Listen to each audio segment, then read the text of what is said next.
आपल्या सगळ्यांना माहिती आहे की जो प्रसंग या नाट्यगृहावर आला होता त्याच्यानंतर मी स्वतः या नाट्यगृहाला भेट दिली होती आणि शासनाकडनं 25 कोटी रुपये हे या संपूर्ण परिसराच्या अपग्रेडेशनसाठी दिलेले आहेत। त्याच्यामध्ये नाट्यगृह आहे, कलादालन आहे, सोलार आहे, या सगळ्या गोष्टी त्याच्यामध्ये इन्क्लूड केल्या आहेत। काही प्रशासकीय बाबींमुळं नक्की उशीर झाला आहे, परंतु क्वालिटीचं काम महानगरपालिकेमार्फत केलं जाईल हा विश्वास आहे। महानगरपालिकेच्या सगळ्या अधिकाऱ्यांशी मी चर्चा केलेली आहेत। आता रंगकर्मींशी बोलून काही 2-4 सूचना देखील आम्ही केलेल्या आहेत। जसं हे नाट्यगृह जे आहे हे जर व्यावसायिक रंगभूमीच्या निर्मात्याला स्वस्त दरामध्ये आवश्यक असेल तर इथं सोलार देखील बसवलं जाणं गरजेचं आहे, जेणेकरून निर्मितीचा खर्च आणि नाट्यगृहाचा खर्च याच्यामध्ये ताळमेळ बसू शकतो। स्थानिक लोकांना नाट्यगृह उपलब्ध करून देत असताना कमी दरामध्ये जर करून द्यायचं असेल तर ही सोलारची यंत्रणा नाट्यगृहावर आवश्यक आहे। आता आर्किओलॉजीच्या ताब्यामध्ये ही इमारत असल्यामुळं आम्ही बाकीच्या नाट्यगृहांवर जसं सोलार हे रूफिंगवर केलेलं आहे तसं इथं करता येणार नाही। मला आत्ताच महानगरपालिकेच्या अधिकाऱ्यांनी सांगितले की कलादालन जे आहे इथं सोलारची सिस्टीम उभारण्याचं काम सुरू ते करणार आहेत। मी त्याची कपॅसिटी वाढवायला सांगितलेली आहे। इथं शालेय विद्यार्थ्यांना चित्रपट देखील बघता आलं पाहिजे, यासाठी आधुनिक पद्धतीनं पांढरा पडदा असेल ज्याला आपण चित्रपटाचा पडदा म्हणतो, त्याच्यानंतर प्रोजेक्टर्स असतील, अशा देखील चांगल्या यंत्रणा या इथं निर्माण कराव्यात अशा देखील सूचना मी केल्यात। रंगकर्मी देखील माझ्यासोबत आहेत। मी देखील स्वतः अखिल भारतीय नाट्य परिषदेचा विश्वस्त असल्यामुळं आज सगळ्या रंगकर्मींच्या समवेत या पवित्र ठिकाणी मी भेट दिलेली आहे। मागच्या बाजूला जे मोठं रंगमंच आहे तो रंगमंच मोठमोठ्या कार्यक्रमांसाठी खुला राहिला पाहिजे, स्थानिकांसाठी खुला राहिला पाहिजे, अशी देखील यंत्रणा महानगरपालिकेनं तयार करावी अशा देखील मी सूचना दिलेल्या आहेत।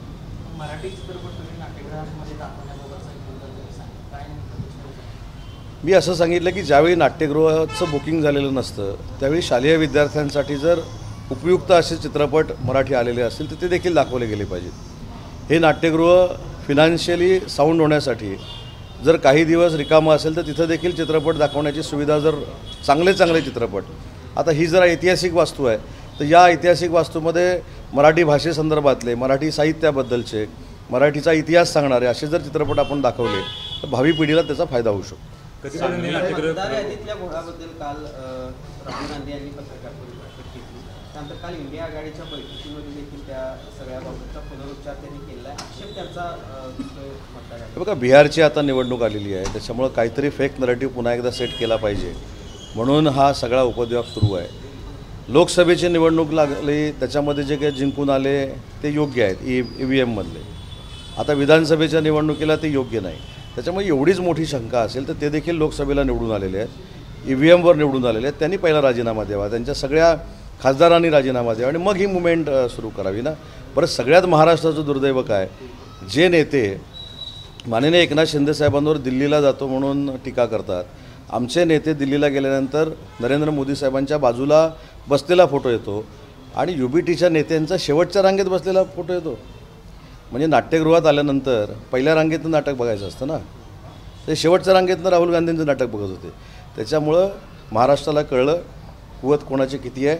आमच्या नेत्यांबद्दल आम्हाला अभिमान आहे, जे नरेंद्र मोदी साहेबांच्या खुर्चीला खुर्ची लावून बसतात आणि जे एकनाथ शिंदेंवर टीका करतात ते शेवटच्या रांगेत होते। हा देखील इतिहास काही परिस्थिती बदलली वाटते। खुलासा केला आहे की स्क्रीनवर त्या ठिकाणी कशा पद्धतीने मतदार याद्यामध्ये घोळ झाला हे दाखवलं जात होतं, त्यामुळे ते पाहण्यासाठी ते मागच्या रांगेत बसले होते आणि हे तुम्हाला पटलं? आम्ही जे सांगतो ते पटत नाही, ते सांगतात ते नाही। खुलासा काय अर्थ आहे का त्याला? शरद पवार साहेबांसारखी 56 वर्ष राजकारणात असलेली व्यक्ती ही दुसऱ्या रांगेमध्ये बसली होती, तेव्हा स्क्रीनच होता ना समोर। त्याच्यामुळे माझी आपल्याला देखील विनंती आहे की आता पीठ भरपूर करतील, डोळ्याला त्रास होणार होता म्हणून शेवटच्या रांगेत बसलो, पण सगळेच बसले शेवटच्या रांगेत। त्याच्यामुळं महाराष्ट्राला जे काही कळायचं ते कळलेलं आहे। परिस्थिती उद्धव ठाकरेंच्यावरती का आली वाटते? हे त्यांनी अभ्यास केला पाहिजे ना। शेवटच्या रांगेवरून तिकडे पण राहायचं, इकडे बरोबर युतीची चर्चा करायची, कुठंच समाधानी नसल्यामुळे ही वेळ आली। असं सांगितलं जातं की बाल्कनीत मागे बसणं म्हणजे बाल्कनीत बसून बघितलं असं सांगितलं जातं।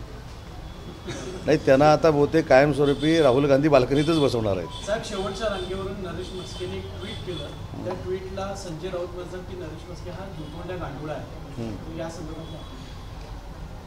प्रत्येक सकाळच्या पत्रकार परिषदेला आणि शिवीगाळीला आम्ही उत्तर दिलं पाहिजे अशातला भाग नाही. मी पत्रकार परिषद कशासाठी घेतली तर केशवराव भोसलेंच्या नावानं जे नाट्यगृह उभं राहतं आहे त्याची मी पाहणी केली, विधायक रंगकर्मींचं ऐकून घेतलं आणि तुमच्याशी चर्चा केली. मला देखील रोज सकाळी 8 वाजता त्यांच्या अगोदर पत्रकार परिषद घेता येईल, असंबंध बोलता येईल, कोणालाही शिव्या घालता येईल, ब्रेकिंगची तजवीज दिवसभराची कशी होईल याची मला दक्षता घेता येईल. पण मला घाणेरडं असं राजकारण आम्हाला कोणाला करायचं नाही. आता एखादी घटना घडल्यानंतर त्याचे खुलासे केले जातात.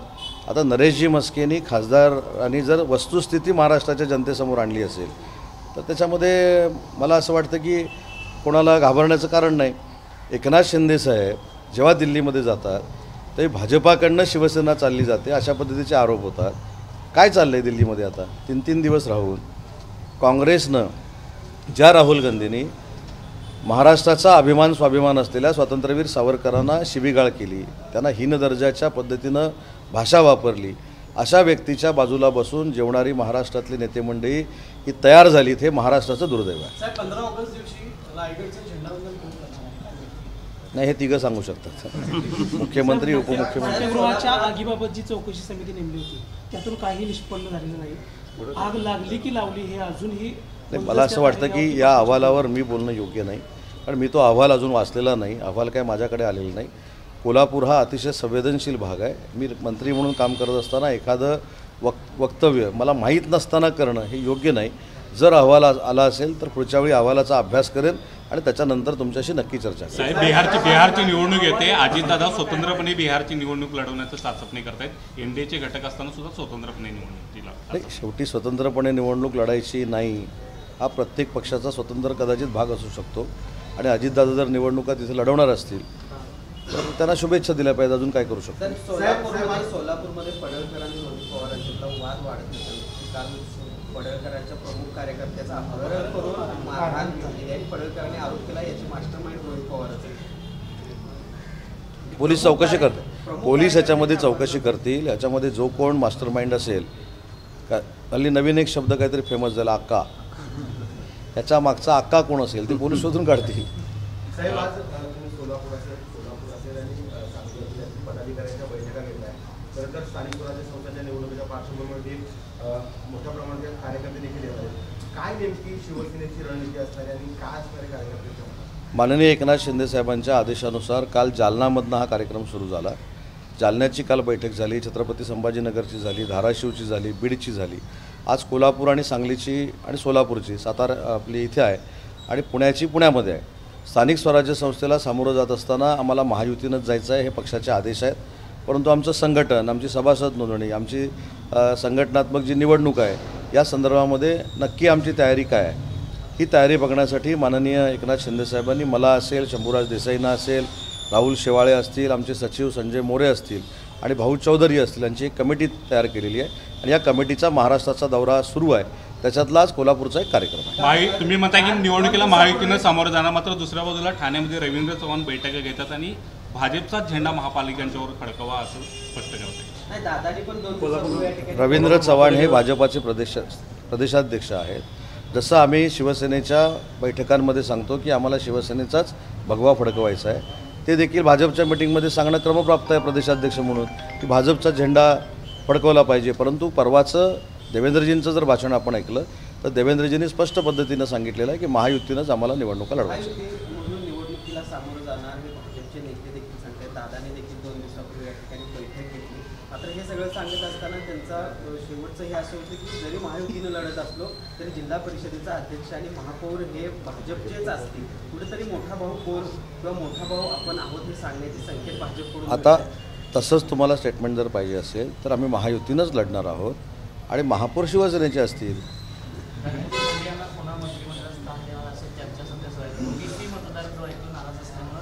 मला असं वाटतं की पुढच्या 8-10 दिवसामध्ये अजितदादांचा दौरा पुन्हा कोल्हापूरला आहे. हा अजितदादांना प्रश्न विचारला तर बरोबर. निवडणुकीच्या तोंडावर काही इन्कमिंग पक्षात होणार आहे का पश्चिम महाराष्ट्रात? आता इन्कमिंग हे सांगून करायचं नसतं, अचानक करायचं असतं. भरपूर इन्कमिंग शिवसेनेमध्ये होईल आणि कोल्हापूरमध्ये सुरुवात झालेली आहे ना, आपण सगळं बघताय. कोल्हापूर शहरामध्ये कोल्हापूर शहरातल्या शिवसेनेची ताकद ही नक्की वाढते, जिल्ह्यातली वाढते. जिल्ह्याचे पालकमंत्री प्रकाश आंबेडकर असतील, आमचे राजेश क्षीरसागर असतील, धैर्यशील माने असतील, संजय मंडलिक असतील, डॉक्टर मंचेकर असतील, या सगळ्यांच्या नेतृत्वाखाली आमचा कोल्हापूर जिल्हा हा शिवसेनेचा बालेकिल्ला आम्ही बनवणार आहोत आणि त्यासाठी सगळी मंडळी झटत आहेत. प्रांजल खेवलकरांच्यावरती आरोप झाले, त्यानंतर त्यांना न्यायालयीन कोठडीमध्ये सुनावलेले, मात्र त्यांनी जामिनासाठी सुद्धा अर्ज केलेला नाही. नेमकं ह्यातनं काय बोध घ्यायचं असं? ते कोण आहे? पुणे प्रकरणातलं प्रांजल रोहिणी खडसेंची. नाही, मला असं वाटतं की मी म्हणजे आपल्याला हे म्हणून सांगत नाही, मला त्यांचं नाव आणि ती व्यक्ती पण आठवत नाही, म्हणून मी तुम्हाला विचारलं कोण. अशा वैयक्तिक गोष्टीमध्ये शिवसेना लक्ष घालत नाही. ज्यांनी ही कर्म केलेली आहेत ते भोगतील. पोलीस तपास चालू आहे, त्याच्यामुळं त्यांना नाव घेऊन मोठं करण्याची आम्हाला अजिबात इच्छा नाही. साहेब, मराठी शाळांची खूप मोठी दयनीय अवस्था झालेली आहे.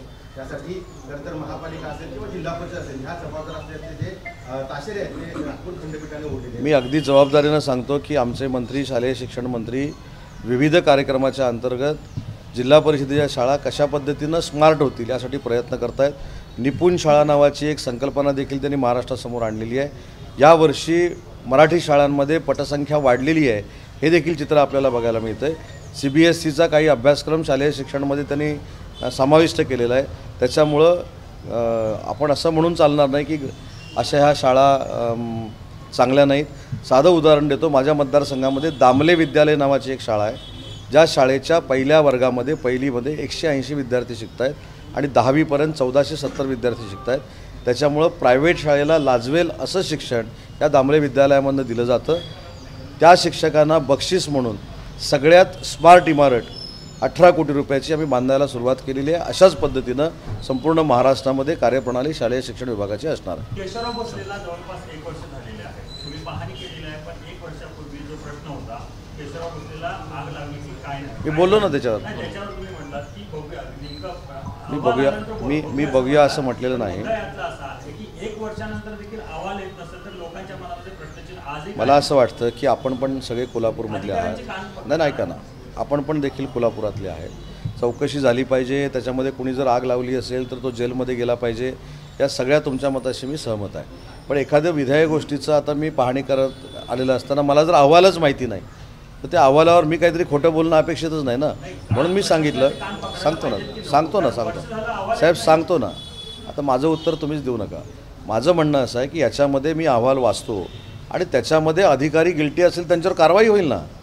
कुणी आग लावली असेल तो जेलमध्ये जाईल ना. त्याच्यामध्ये काय कोण आमचा नातेवाईक असला तरी त्याच्यामुळे ती चिंता करण्याची आवश्यकता नाही. पण तो काय अहवालच मी जर वाचला नसेल तर त्याच्यावर मी माझी प्रतिक्रिया देणं हे योग्य नाही. कारण मी स्पष्ट असं म्हटलं की या सांस्कृतिक चळवळीमध्ये कोल्हापूर हा संवेदनशील भाग आहे. त्याच्यामुळे मी देखील जबाबदारीनं वागलं पाहिजे, बोललं पाहिजे.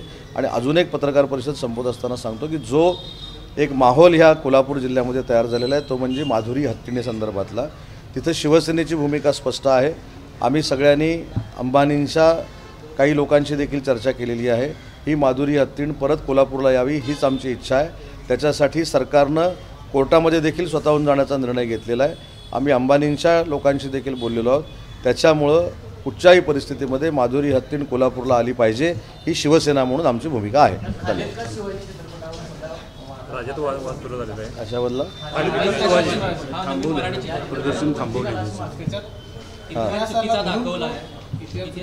तुम्हाला आठवत असेल 3 ते 4 महिन्यापूर्वी मी एक पत्रकार परिषद घेऊन या मराठी ऐतिहासिक चित्रपटांबद्दल बोललो होतो की सेन्सॉरमध्ये अशा पद्धतीची सिस्टीम असली पाहिजे की ऐतिहासिक चित्रपट मग छत्रपती शिवाजी महाराजांचा असेल, छत्रपती संभाजी महाराजांचा असेल, भारतरत्न डॉक्टर बाबासाहेब आंबेडकरांचा असेल, सावित्रीबाई फुलेंचा असेल, अण्णाभाऊ साठेंचा असेल, अशा सगळे जे कोण आहेत त्यांचा चित्रपट जर आपल्याला प्रदर्शित करायचे असतील तर त्याच्यामध्ये एक ताकदीची विद्वानांची टीम जे इतिहासकार आहेत अशी असणं आवश्यक आहे.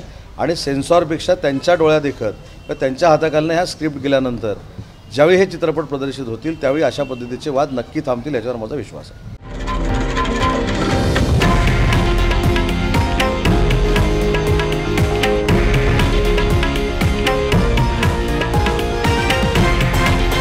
हे आहे देशातील नंबर 1 न्यूज नेटवर्क आणि आपण पाहत आहात TV9 मराठी, एकमेव.